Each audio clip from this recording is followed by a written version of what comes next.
Hi everyone, my name's Natalie, and this is episode 3 of the Mental Matters podcast. I'm surprised I've made it to 3 episodes, but here we are. Today's topic is the worst things to say or do to someone with anxiety. As someone who has suffered with anxiety for a very long time, I've heard a lot of things that really piss me off. And sometimes it's not intentional, but when someone doesn't understand something, they say things that really hurt without them realizing. Anxiety is just one of those things that if you don't experience it yourself, you'll never understand it. So today I'm going to share my top things that people have said to me or have done to me that have made me feel like absolute crap as a guide for people listening who don't suffer from anxiety, what not to say, and to see if anyone with anxiety have had these things said to them. And okay, so number 1, my top favorite one is it's all in your head. That one makes me the most angry because it sounds like you can just think your way out of it. And I wish it was that simple. And just because it's in my head, it doesn't mean that it's not real. I understand if your arm's broken, it's a lot easier to see and it's a lot easier to show the world that something's wrong, and they'll respect that. They'll understand that. But when something's wrong within your head, it's so easy to judge and it's so easy to overlook everything that someone's going through. Just because someone can't see something, they automatically assume you're making it up or being dramatic. If they were in your shoes for one day and had to live the way that you feel with anxiety for one day, they wouldn't make it through that day. So when someone says it's all in your head, it really invalidates everything that someone is going through, because it's not just all in your head. It may start in your head, it may start with your brain, but guess what? Your brain turns it into physical sensations. There are a lot of debilitating physical symptoms that come with anxiety that aren't just in your head. They're very real. People shake uncontrollably. People can't eat because they get so nauseous. Their vision goes blurry. They feel lightheaded. Their heart rate goes through the roof. They feel like they can't breathe. Some people get so ill they start vomiting from it. And these symptoms are real physical symptoms. They start in your head, but they're real fight or flight responses. These things happen. Imagine trying to go into society when you're at your worst point and expect to be put together. So when people say that it's all in your head, frustrates me because that's simply not true. It may start in your head, but it very much expresses itself in a physical manner. And just because you can't see what's going on with me doesn't mean that you are able to disregard what I'm feeling or to dismiss what I'm feeling. I've had people say growing up that she's just doing this for attention. She just wants to get out of class, or she just wants people to look after her. I've heard the most ridiculous things. Like, can you really think about what you're saying at the moment? Like, who in their right mind would want to miss out on their life for a little bit of attention? Who would want to make that much of a point? Why would I suffer to make that point?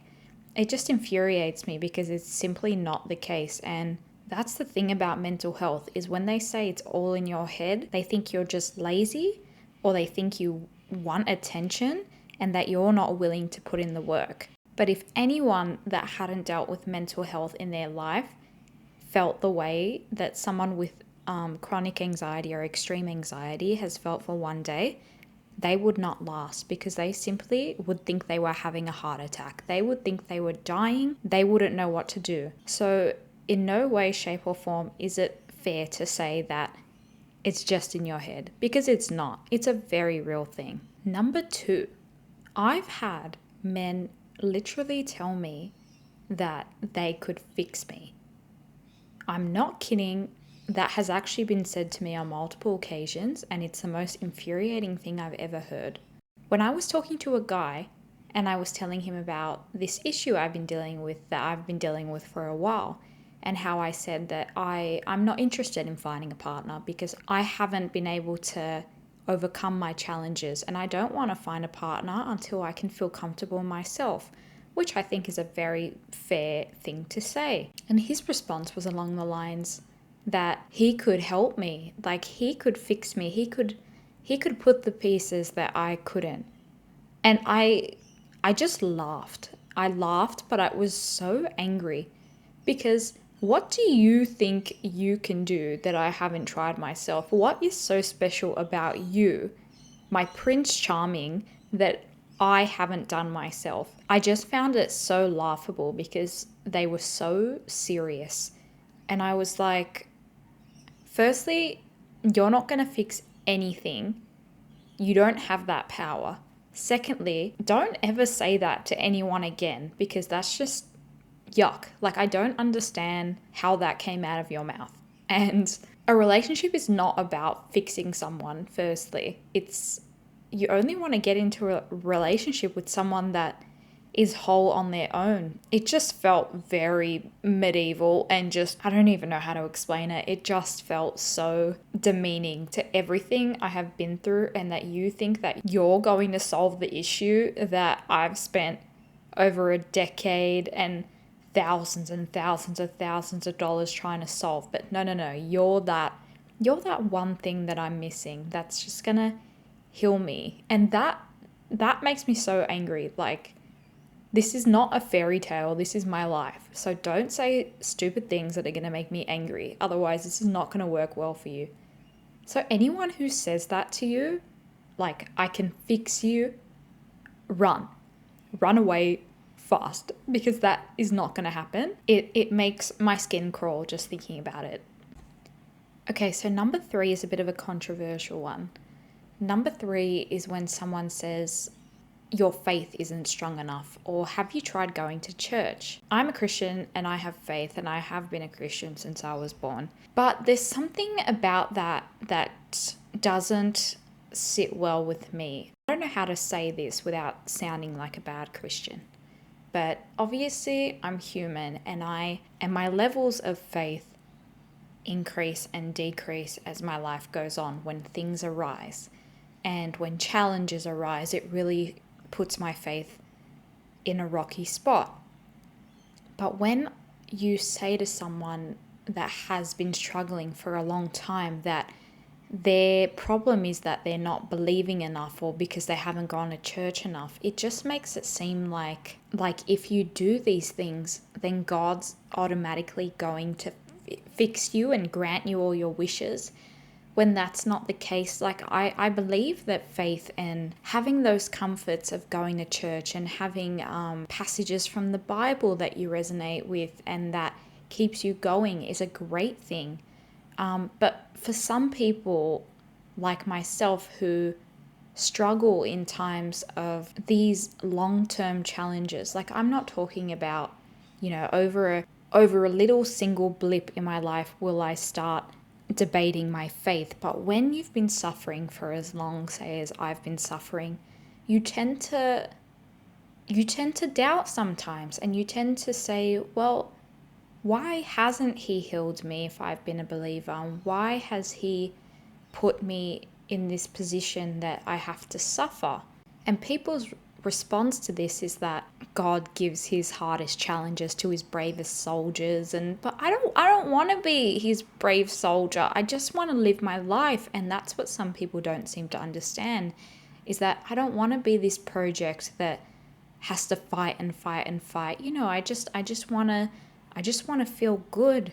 And it's hard to have that faith and to believe 100% when all you've seen is pain and suffering for a very long time. So when someone says, you haven't been to church enough and you haven't read the Bible and that's why you're feeling the way you do, but believing in God doesn't solve all your problems. The thing about faith is that faith is supposed to be blind. No matter what you're going through, it's supposed to be blind. And I'm human. I struggle with that sometimes. But having faith doesn't mean that you're going to be free of all pain. So when people say that you have to go to the church or you have to read the Bible and you'll feel better and you'll be fixed, then you're just spreading false information, because that's not what faith is about.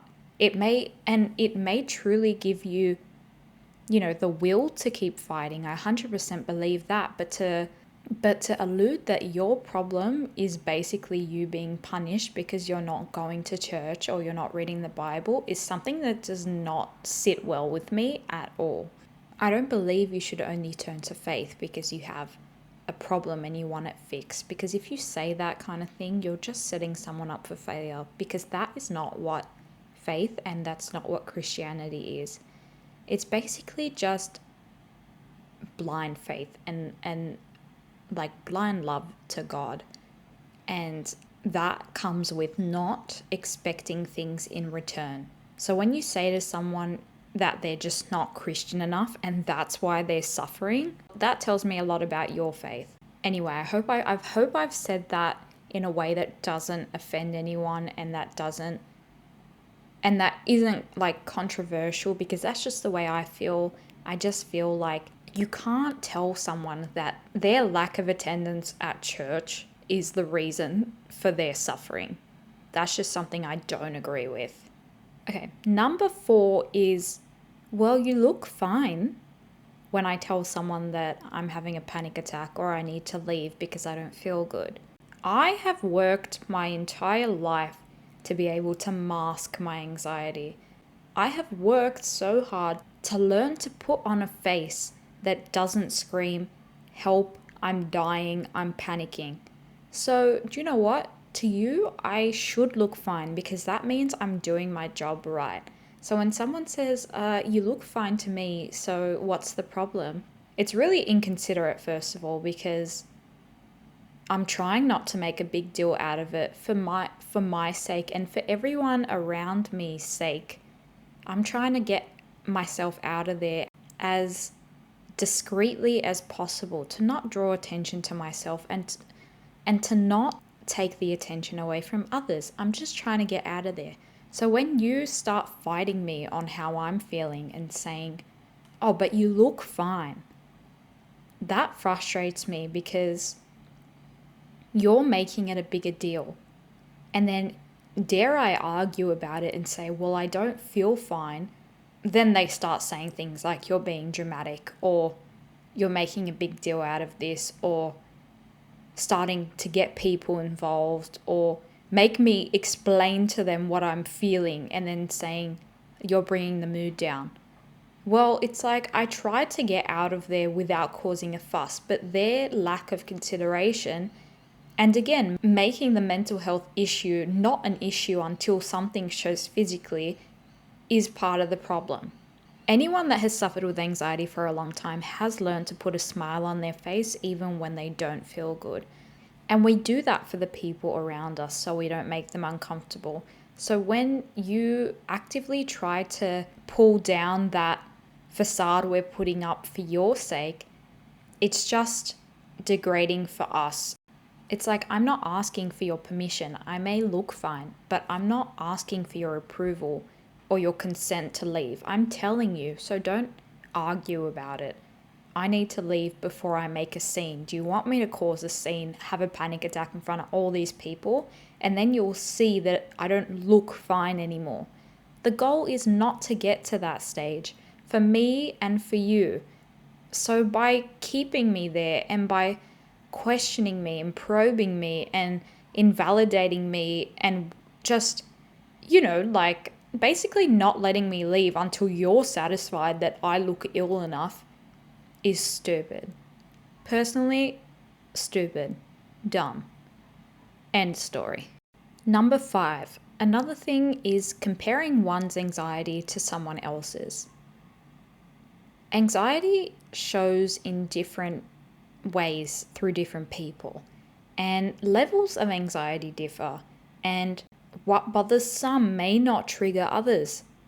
Just in general life, no one should be comparing themselves to other people. Just because it's not healthy, and just because as humans we're so different to one another. So when people start comparing mental health issues like anxiety and start shaming people because, say, oh, that's not real anxiety because I don't react that way, or saying that, no, that's not real anxiety because I have anxiety and that doesn't happen to me. not only are you basically calling them a liar, but you're also creating such a bad stigma as to what mental health is and who fits in what box. No one person reacts the same. Someone's anxiety can be social anxiety. They can struggle. They can struggle in large crowds or in loud environments, while someone's anxiety could be triggered by certain words or certain situations that may not apply to you. Just because it doesn't apply to you, it does not make it any less real. So, by going around and comparing your anxiety and basically calling them a liar, and by disregarding their feelings and their struggles because it doesn't resonate with yours, is that really shows that you're not a very considerate or open-minded person. If you really struggled with anxiety and you really understood that pain, then you wouldn't try to discredit others for feeling that way. And to call people out and basically call them a liar for saying they have anxiety and not having what you have exactly, it says a lot about you and your character and how you have this need to have that title attached to your name and no one else can have it, which is not how the world works. You can't own a struggle. Struggles are all around and in different forms. So just because they don't affect you in certain ways doesn't mean that it's not real. No one with anxiety actually wants to have it. So if you're going around saying, no, I have anxiety, I know what it is, and you don't have it, blah, blah, blah, it says that maybe you're the poser, because anyone that really struggles doesn't really want that title and wouldn't invalidate others with that title. That's my opinion. And I'm not saying if someone says this, they don't struggle with anxiety, but I'm saying maybe their anxiety isn't as extreme. Like, I've had people say to me, I get anxious too, but I don't let it control me. Well, I'm happy for you, but obviously my anxiety is to a level that it is controlling me. And by control, I mean it's having a say in everything in my life at the moment, and I can't do anything about it.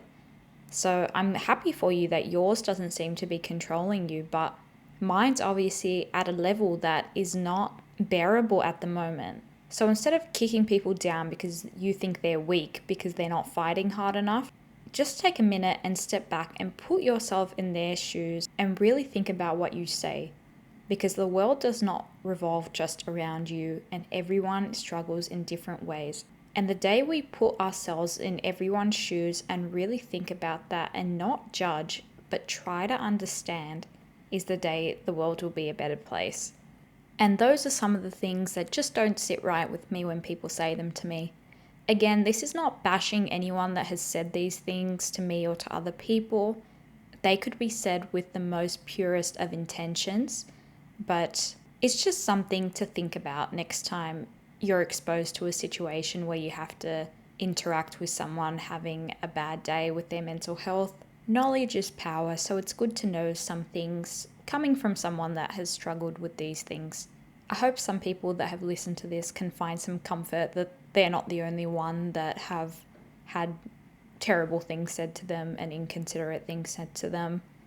But I hope that this also educates some people and to stop it from spreading further, because it can be detrimental to some people's mental health depending on their severity. So thanks again for listening, and hopefully I'll see you in the next episode.